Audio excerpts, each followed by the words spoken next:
마치 이때를 기다린 것 같은 그런 본문 말씀이거든요. 한번 교독해서 보도록 하겠습니다. 이사야서 52장 7절에서 12절. 제가 먼저 읽을게요. 좋은 소식을 전하며 평화를 공포하며 복된 좋은 소식을 가져오며 구원을 공포하며 시온을 향하여 이르기를 내 하나님이 통치하신다 하는 자의 산을 넘는 발이 어찌 그리 아름다운가.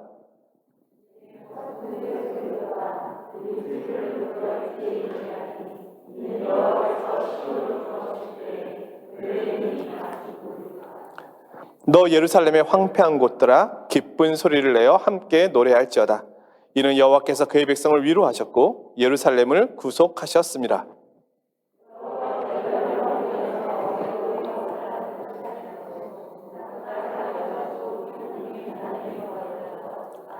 너희는 떠날지어다 거기서 나오고 부정한 것을 만지지 말지어다 그 가운데서 나올지어다.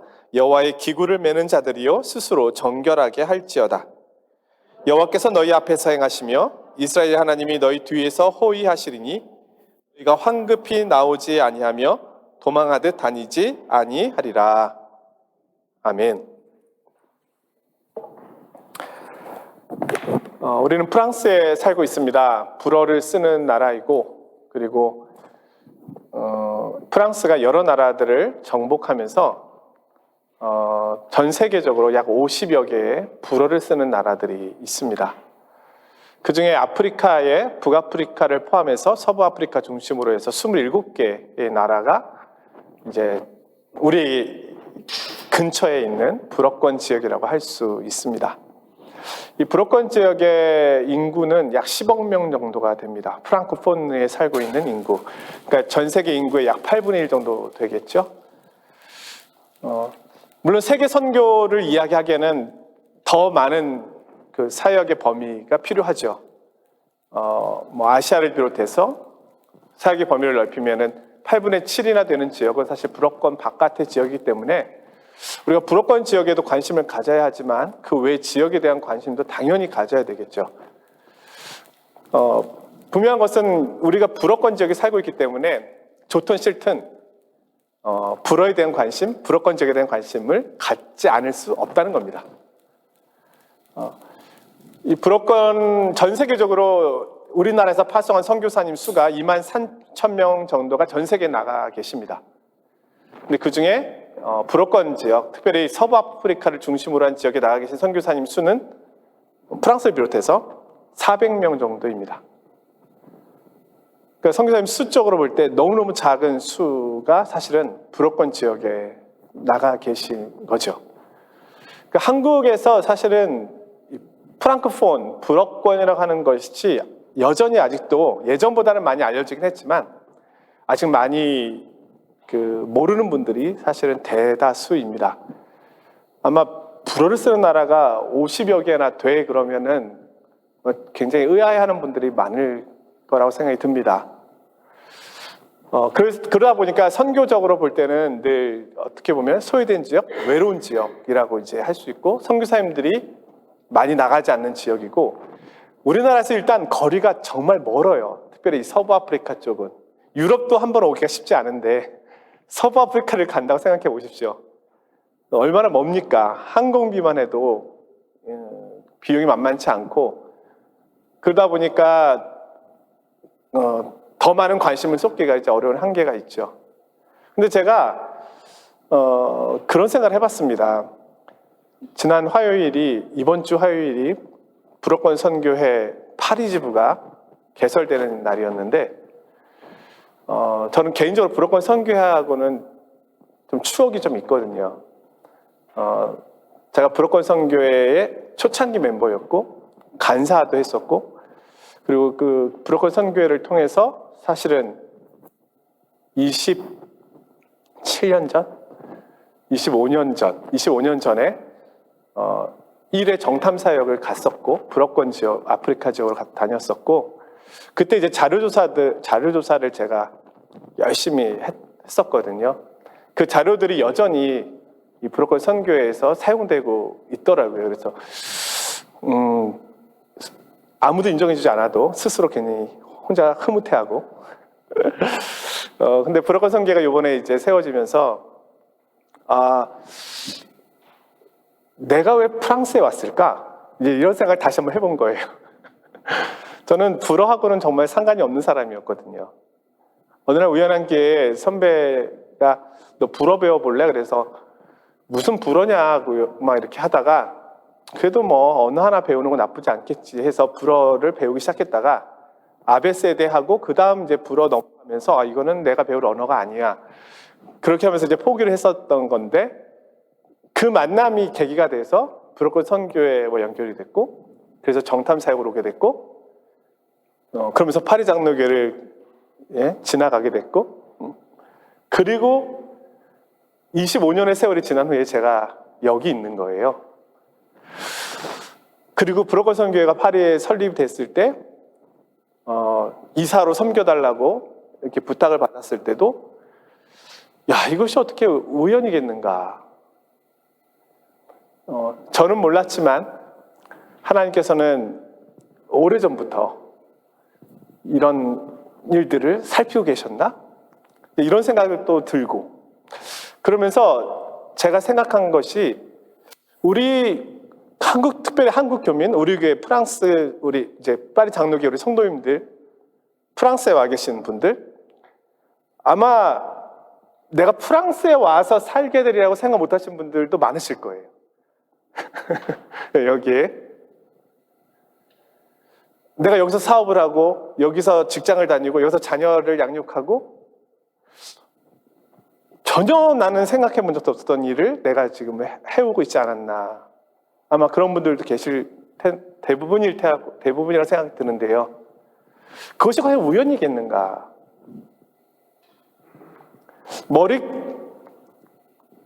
머리카락 하나까지 세신 받으신 하나님이신데 창세전부터 나의 구원을 예비하신 분이신데 내가 이곳에서 살아오고 생활하고 있는 것이 하나님의 선하신 뜻과 계획하신 가운데 있지 않겠는가?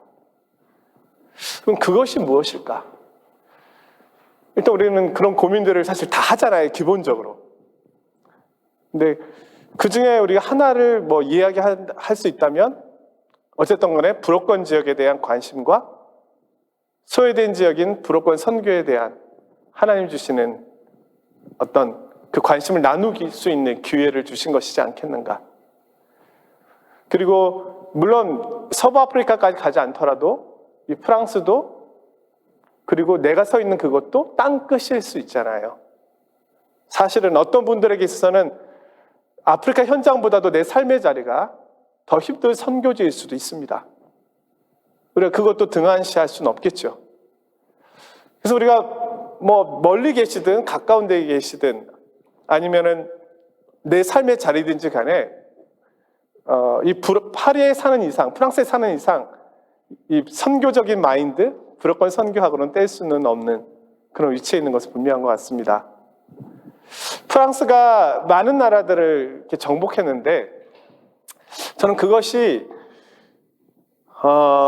부정적으로 볼 때는 프랑스의 어떤 그 침략과 찬탈 그리고 불어권 아프리카 지역이라든지 불어권 지역을 가보시면 아시겠지만 프랑스 분위기랑 비슷해요. 예, 그럼 카톨릭이 많고 개신교는 사실은 거의 없고 그러니까 프랑스의 영향력이 그대로 전달된 거죠. 그리고 영적으로는 그렇게 좀 어두운 분위기를 느낄 수 있는 그런데 그런 것들이 이제 그 종교적으로 볼 때 불어권 지역의 분위기라고 느낄 수가 있는데 저는 이번에 그런 생각을 해봤습니다. 프랑스가 만약에 50여 개국이라고 하는 나라를 정복하지 않았다면 서부 아프리카라고 하는 이 지역을 정복하지 않았다면 서부 아프리카는 18개가 영어를 쓰고 22개 나라가 불어를 쓰잖아요. 아니 아프리카 지역을 보면 그랬다면 선교하기가 쉬웠을까? 도리어 불어권이라고 하는 지역으로 모아졌음으로 인하여 그 안에 물론 많은 미전도 종족이 있지만 우리가 선교할 수 있는 기회를 갖게 된 것은 아닐까? 그래서 저는 요셉을 생각했습니다. 하나님께서 요셉이 팔려갈 때 형들은 요셉을 죽이려고 했고 요셉에게 악을 행하려고 했잖아요. 그것은 하나님께서 심판하실 만한 일들이었죠. 그 형제들을 향한 하나님의 진노가 쏟을 만한 일이었죠. 근데 나중에 요셉이 이집트에서 총리의 자리에 올랐을 때 형들이 식량을 구하기 위해서 오잖아요. 그때 두려워 떨고 있는 형들을 향해서 요셉이 하는 말이 있잖아요. 형들은 나를 해하려 하였지만 하나님은 그것을 선으로 바꾸셔서 오늘과 같이 만민의 생명을 구원하려 하셨습니다. 저는 불어권 지역도 이와 동일한 지역일 수 있다는 생각을 해봤습니다.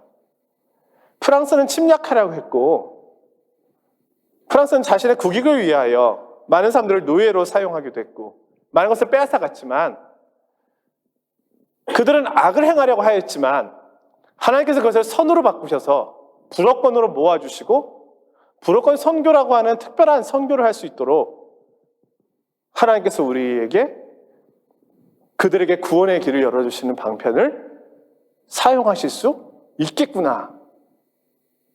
전 그런 의미에서 이 불어권 지역이라고 하는 것에 대해서 특별한 생각을 다시금 하게 되었습니다. 제가 대한민국 최초 1회 선교학과 출신입니다.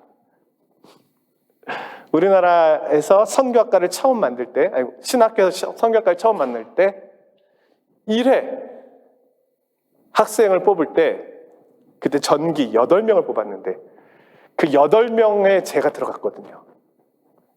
그래서 저는 선교를 뗄 수가 없었던 운명처럼 그 안에 있었던 사람이었죠. 물론 그때 저에게 있어서 선교는 아시아였어요.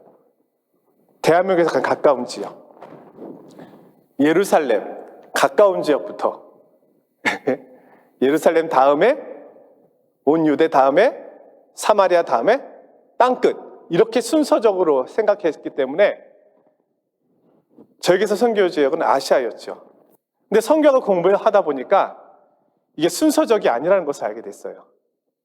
예루살렘하고 온 유대하고 사마리아하고 땅끝 헤라가 아니라 동시적이라는 걸 알게 된 거예요. 예루살렘과 온 유대와 사마리아 땅끝이 동시적으로 가야 된다. 그래서 저희 마인드가 좀 바뀌었죠. 아, 선교는 내가 살고 있는 내 주변만이 아니라 때로는 나의 계획과 나의 경험과 상관없이 온 세상을 품어야 되는구나. 그래서 사실 제가 파리 장로교회에 와서도 불어권 선교임에도 불구하고 불어권 선교를 강조하지 않았던 이유는 온 세계가 선교지이기 때문이었던 거예요. 왜냐하면 불어권 선교라고 하는 거에 특정을 짓기에는 그 외 지역이 너무 넓은 거예요. 근데 하나님께서는 때로는 우리의 경험과 상관없이 다른 지역을 보여주실 때가 있거든요. 여기서 조금만 넘어가면 영어권이에요. 여기서 조금만 넘어가면 포르투갈, 예? 네덜란드, 전혀 다른 언어권으로 넘어가잖아요. 그런데 우리가 불어권이라고 하는 것으로 우리 스스로를 가둘 필요가 없다. 어떤 경우에는 우리가 영어권도 가야 되고 어떤 경우에는 다른 언어권도 갈 필요가 있다. 아시아 선교도 할 수 있는 거죠. 그래서 저는 우리 이제 검은세 집사님이 목사님 선교에 대해서 어떤 계획을 갖고 계십니까? 물어볼 때 이 얘기를 했었어요. 마포 27 불어권 선교 필요합니다. 중요합니다. 그러나 동시에 우리는 세계 선교도 해야 합니다. 그리고 마포 27은 또 27개 지역만 들어간 거잖아요. 불어권은 사실 50개 지역이거든요. 51개 지역이에요. 그러면 불어권이라고 하면 더 크게 봐야죠. 그래서 불어권 선교와 세계 선교. 전 그것이 선교학적으로 더 맞다라고 저는 이제 생각하고 있는 겁니다. 그래서 저는 오늘 제가 주일날 충분히 이야기한 적이 없기 때문에 오늘 선교부 주간 금요기도를 맞이해서 선교에 대한 마인드가 이렇다라는 것을 말씀드리는 것이고요. 저와 여러분에게는 특별히 이 불어라고 하는 불어를 공용어로 쓰고 있는 이 프랑코폰 지역에 있다고 하는 특수성이 있기 때문에 오늘 우리와 관련된 특별히 선교사님, 더 소외된 지역인 불어권에 사역하고 계신 선교사님들에게 우리는 친구가 되어줄 필요가 있고 그분들이 외롭지 않도록 우리가 더 힘쓰고 노력해야 할 부분들이 있음을 말씀드리고 싶습니다. 그리고 브로콜 선교회가 세워진 만큼 또 거기에 관심 있는 분들의 많은 후원도 필요하고 또 저희 교회도 가능하다면 브로콜 선교회와 협력할 수 있도록 해서 후원도 하고 또 깊은 관계를 맺어가면서 더 힘있게 우리의 선교 지평을 넓어갔으면 하는 그런 바람을 가져봅니다. 오늘 말씀은 우리가 잘 알고 있는 말씀입니다. 복음 들고 산을 넘는 자들의 발. 좋은 소식을 가지고 산을 넘는 자의 발. 자, 근데 저는 오늘 말씀을 준비하면서도 그렇고 늘 평생 어떻게 보면 신학을 공부하면서 또 그리스도인으로서 살아가면서 늘 고민하는 원론적인 질문이 하나 있습니다. 복음이 무엇인가? 저는 늘 그 질문이 늘 떠오르고 늘 그 질문에 대한 답을 늘 해요. 하지만 하면서도 더 완전한 답은 없을까? 더 그것보다 더 좋은 답은 없을까? 이걸 또 늘 고민하게 되는 거예요. 우리 로마서 성경 공부를 하시는 분들은 복음을 딱 정의할 수 있잖아요. 하나님께서 하신 일. 복음은 하나님께서 하신 일이다. 그렇게 정의할 수 있죠. 오늘 이 말씀을 보면서 본문 안에서 복음이 무엇인가를 찾아보는 것도 굉장히 저는 필요한 일이라고 생각합니다. 왜냐하면 선교의 목적은 복음을 전하는 데 있거든요. 우리 선교사님들이 많은 기도 제목을 내놓으셨는데 저렇게 힘들고 어려운 상황 속에서 하나님 주신 소명과 부르심을 감당하기 위해서 애쓰고 계시는데 결국 그 목적이 무엇입니까? 복음을 전하는 것이잖아요. 그럼 복음이 뭔데요? 오늘 내가 살고 있는 나의 삶의 자리에서 그리고 또 내 이웃들에게 또 내 자녀들에게 우리가 전하는 것이잖아요. 복음이잖아요. 복음을 전하고 복음적인 삶을 살아야 되잖아요. 이것이 우리 삶의 목적이고 어떻게 보면 구원의 목적이라고 할 수도 있는 건데 그렇다면 복음이 무엇인가? 오늘 본문에서 그 내용을 찾는다면 이 구절이라고 할 수 있겠죠? 시온을 향하여 이르기를 내 하나님이 통치하신다 하는 자의 산을 넘는 발이 어찌 그리 아름다운가? 좋은 소식을 전하고 평화를 공포하고 복된 소식을 가져오며 구원을 공포하며 시온을 향하여 내 하나님이 통치하신다. 이것이 복음의 요약이죠. 오늘 본문에서는요. 그럼 이게 왜 복음이 될까요? 요약하면 이겁니다. 하나님이 통치하신다가 복음입니다. 그러면 왜 하나님이 통치하시다가 복음이 될까요? 그럼 지금 누가 통치하고 있길래요? 하나님이 아닌 다른 것이 통치하고 있다는 의미잖아요.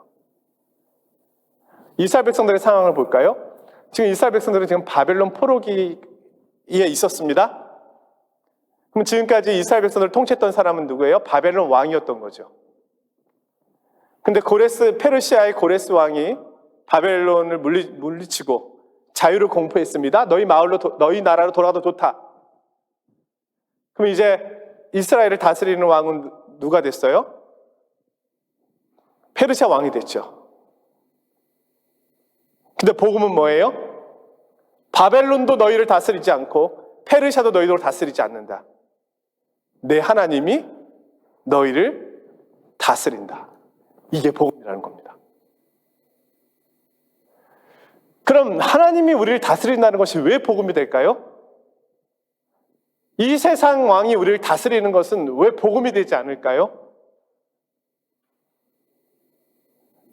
왜냐하면 이 세상의 왕의 권력 안에는 거기에는 폭력과 이기심과 그리고 인간성을 말살시키는 모습들과 정의와 공의가 굽어진 모습, 그것이 가득하기 때문에 하나님께서 원하시는 정치와 하나님이 원하시는 통치가 이루어질 수 없다는 겁니다. 그래서 그곳에 살아가고 있는 이들은 그 폭정 속에 시달리고 정의가 없음으로 인하여 아파하고 공의가 없음으로 인하여 괴로워한다는 거예요. 제가 오늘 오기 전에 유튜브로 한 강의를 들었거든요. 마이클 셀던 정의란 무엇인가라는 책을 쓴 유명한 학자잖아요. 이분이 하고 있는 강의 중에 일부를 들었는데요. 이분 이야기가 그거예요. 많은 사람들의 성공, 거기에는 운이 있다라고 얘기하는 거예요. 자기의 노력만으로, 자기의 수고만으로 성공할 수 없다. 거기에는 여러 가지 조건들이 때에 따라, 환경에 따라, 상황에 따라 맞물려준 운이 있기 때문이다. 만약에 우리가 북한에서 태어났다고 생각해 보십시오. 이런 자유로운 예배를 드릴 수 있겠습니까? 이런 기도가 가능하겠습니까? 그럼 내가 여기서 태어나서, 아니면 자유로운 나라에 태어나서 마음껏 하나님 예배할 수 있는 것은 하나님 주신 선물이고 특권이잖아요. 이것을 이제 그 학자는 운이라고 얘기하는 거예요. 이것은 우리가 선택한 게 아니고 주어진 거다. 모든 사람에게 이런 부분들이 있다는 거예요. 그렇기 때문에 자기의 성공을 이야기할 때 마치 자기의 힘과 자기의 지혜와 자기의 노력과 자기의 수고처럼 된 것처럼 교만해서는 안 된다. 도리어 자기가 성공했을 때 그 자신의 성공을 사회에 환원하고 나누어져야 된다. 이제 그런 이야기를 주장하는 거예요. 너무너무 많은 공감이 되었습니다. 물론 거기에 되게 복잡한 요소들이 많이 있지만 오늘 우리가 그리스도인으로서 이 살아가게 되는 것, 이거 하나님 주신 우리에게 주신 은혜이죠. 왜 이 세상이 하나님의 통치 아래 들어가야 합니까? 하나님의 통치 아래 들어갈 때 비로소 우리가 하나님께서 우리에게 주신 은혜들을 볼 수 있고 그것을 나눌 수 있는 자리로 갈 수 있는 것이거든요. 그러지 않으면 우리는 이기주의와 개인주의를 넘어선 자기 중심주의로 살아갈 수밖에 없는 거죠. 기복신앙에 빠질 수밖에 없는 거예요. 내가 잘 되고 우리 가정이 잘 되고 우리 가문이 잘 되는 것, 그거 이상은 생각하지 못하는 거죠. 이것은 사실은 하나님이 말씀하시는 내용이 아니잖아요. 하나님의 나라는 그렇지 않잖아요. 다른 사람의 필요를 채워주는 나라가 하나님의 나라잖아요. 결국 이 땅에서는 이렇게 통치할 수 있는 존재가 어떤 왕도 없다는 겁니다. 오직 하나님만이 우리의 왕이 되신다. 그것이 복음입니다. 아브라함에게 약속하셨던 하나님의 나라에 대한 내용이 뭡니까? 공도와 의의 나라를 만드시는 것. 그것이 하나님께서 아브라함을 통해서 꿈꾸셨던 나라잖아요. 그 나라가 어떻게 궁극적으로 펼쳐집니까? 결국은 예수 그리스도를 통해서 펼쳐지잖아요. 근데 예수 그리스도가 어떻게 그 나라를 세워가시나요? 어떤 방식으로? 섬김의 방식으로. 큰 자는 작은 자를 섬긴다. 나는 내 목숨을 많은 사람의 대속물로 주기 위하여 왔다. 이 방식으로 하나님 나라가 세워지는 겁니다. 세상의 방식과 전혀 다르잖아요. 세상은 인정받고 소유하고 더 갖기 위하여 그리고 가진 걸로 자신이 가진 것을 행사하기 위하여 살아가는데 우리 예수님께서 하신 말씀은 작은 자를 섬기는 자가 큰 자라는 말씀을 통해서 하나님의 나라가 어떤 나라인지를 분명히 보여주신 거죠. 그 나라가 바로 평화의 나라요, 화해의 나라요, 치유의 나라요, 회복의 나라요, 구원의 나라가 되는 거죠. 지금 이 복된 소식을 전하고 있는 이 내용, 이제 하나님이 통치하십니다. 바벨론의 포로로 잡혀 있었던 이들은 이제 해방을 맞이하였습니다. 이들에게서 가장 큰 두려움은 이제 우리를 누가 다스릴 것인가에 대한 두려움이겠죠. 물론 페르시아의 고레스 왕이 있지만 그들은 예언자의 선포에 따라서 가나안, 시온, 예루살렘으로 돌아가야 됐습니다. 돌아가는 길은 너무 멀고 막막합니다. 그런데 이 믿음의 선지자들을 통해서 들려오는 소식이 있는 거예요. 이제 하나님께서 너희들을 다스리실 것이다. 시온의 영광이 회복될 것이다. 예루살렘의 영광이 회복될 것이다. 하나님의 영광이 그곳으로 다시 돌아올 것이다. 이것이 복음입니다. 이전에 이스라엘 백성들이 죄를 범하였을 때 가나안에서 쫓겨나잖아요. 왜냐하면 죄인들은 하나님이 거하시고 있는 그 하나님 나라에 살 수 없으니까. 결국 그 벌과 심판이 바벨론으로서의 이주였지요. 바벨론에서 그들이 이주하고 있는 동안에 이 예루살렘 땅은요, 이스라엘 땅은, 가나안 땅은 어떻게 됐습니까? 황폐화되었습니다. 두로와 시돈의 상인들, 열국에서 모인 상인들이 그곳에서 잔치를 벌이고 무역을 하고 탐욕과 욕심이 가득한 장사의 소굴이 되어버렸습니다. 예수님께서 마치 성전을 청결하실 때 내 아버지의 집을, 기도하는 집을 장사의 강도의 구렬로 만들었다고 말씀하신 것처럼 이 예루살렘 땅이, 가나안 땅이 강도의 구렬이 되어버렸습니다. 70년 동안. 하나님의 영광이 떠나자 그렇게 돼버린 거예요. 근데 떠난 하나님의 영광이 어디로 갔습니까? 에스겔서에 보면요, 바벨론 포로들에 있는 공동체로 갔습니다. 거기서 에스겔은 제사장 역할을 한 거예요. 27년 동안. 그곳에 하나님의 영광이 임하고 있었어요. 부분적으로. 그 공동체 가운데. 에스겔이 환상을 보게 되죠. 다시금 하나님의 영광이 예루살렘으로 돌아가게 되는. 근데 진짜 그 하나님의 영광이 이제 다시 바벨론 땅에서 시온으로 돌아가시겠다는 겁니다. 시온을 회복하시겠다는 겁니다. 시온을 다스리시겠다는 겁니다. 이것이 복음입니다. 아담과 하와가 에덴 동산에 쫓겨나잖아요. 죄를 범함으로, 하나님의 말씀을 등짐으로. 그들은 하나님과 함께 할 수 있는 시간과 복을 잃어버리게 된 거죠. 결국 구원은 뭡니까? 하나님께로 돌아가는 것이잖아요. 잃어버렸던 하나님의 영광이 다시금 돌아오는 것, 하나님께서 다시금 왕이 되셔서 통치하시는 것, 이것이 구원이고 복음이죠. 제가 예수님을 처음 만났을 때 가장 고백하기 어려웠던 고백은, 예수님은 제 인생의 왕이십니다. 이 고백이 제일 어려웠습니다. 왜냐하면 여전히 제 귓가에는 내 인생은 나의 것, 내 인생은 나의 것 이 노래가 깃들려 왔거든요. 네. 하나님이 간섭하실 수 없는 내 인생 영역을 만들어 놓고 싶었거든요. 그러나 진정한 복음은 그분이 왕이 되셨을 때 찾아왔습니다. 오늘 이스라엘의 회복은 이렇게 이루어지고 있습니다. 이 시온의 회복은 이렇게 이루어지고 있는 것이죠.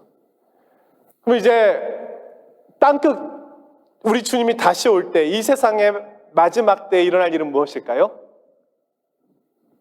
이 동일한 고백이겠죠. 내 하나님이 왕이 되신다. 내가 왕이 아니요, 대통령이나 아니면 권세 잡은 자들이나 힘 있는 자가 왕이 아니요, 물질이 있거나 권력이 있거나 이런 사람이 왕이 아니에요.